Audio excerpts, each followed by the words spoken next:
Kaixo, gu Anderoña, Jane, Aiur eta Honei gara. Eta gure estres hidrikoaren proiektua azalduko dizuegu. Goazen! Proiektu honekin hainbat helburu ditugu. Lehenengoa metodo zientifikoaren pausoak barneratzea eta jarraitzea da. Azkenean proiektu hau metodo zientifikoan oinarrituta dago. Bigarrenik talde lanean aritzen ikastea eta hobetzea. Eta hirugarrenik estres hidrikoari buruzko informazioa bilatzea eta horri buruz ikastea gure. Proiektu hau aurrerago ikusiko den bezala, letxuga batzuei estres hidrikoan jarriz, nahi dugu ikusi ea beraien kolorea, beraien pH-a, klorofila, oxigeno parametroak edota beste parametro batzuk ea nola erreakzionatzen duten ur falta honi eta horrekin horretarako letxugetan 3 talde egin ditugu. 9 loreontzi jarri ditugu eta bakoitzean 4 letxuga, hau da 36 letxuga totalean, eta 3 loreontzi hartu ditugu ur kantitate egokia botatz. Urrengo 3 loreontziei kontroleko ura, lehenengo loreontzien ura, ura horren erdia jarri diegu, eta gero 3. sektoreari, beste 3 loreontziei, kontrol horretako erena jarri diogu eta horrekin 3 egoera desberdin ikusiko dugu.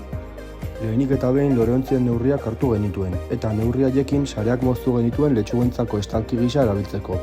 Bigarrenik, sareak haien artean josi genituen ariarekin. Horrela geruza bikoitz bat lortu genuen animali txikiak eta intsektuak pasaz daitezen. Loreantzearen 4 eskinetan neurri berdineko 4 makil jarri genituen, eta zinta amerikarrarekin sareetara lotu genituen, loreantzeetan finkatzeko. Hirugarrenik, negutegia muntatu genuen kutxan etortzen ziren jarraibideak jarraituz. Sokarekin hainbat zuhaitzetara lotu genuen, mugitu ez dadin, eta lurrarekin eta intsektuekin kontaktuan ez egoteko lurran egurrezko xaflak jarri genituen. Behin hau guztia eginda, letxugak landatu genituen eta ureztatzen hasi ginen, bakoitza bere ur kantitatearekin. Pixka bat gerorago, aitzurra batekin fosa bat egin genuen negutegiaren inguruan. Horrela, intsektuak eta animali txikiak oztopo bat gehiago jasoko zuten negutegian sartzeko orduan. Azkenik, gure proiektuaren emaitzak lortzeko Agrobioteknologia Institutora abiatu ginen. Hilabetean behin joan ginen eta 3 abiatu ginen arauntz. Klorofila neurketa lortzeko dualexaren bitartez atera genituen, bestetik estomen irekia ere aztertu genituen porometroaren bidez, eta han bertan ere hainbat neurketa ezberdin atera genituen, hala nola flavonoideak, antiozianinak eta nitrogenoreka, eta ere bai gure letxugak pisatu genituen, pisu freskoan eta pisu lehorrean, eta hosto kopuruak ere zenbatu genituen.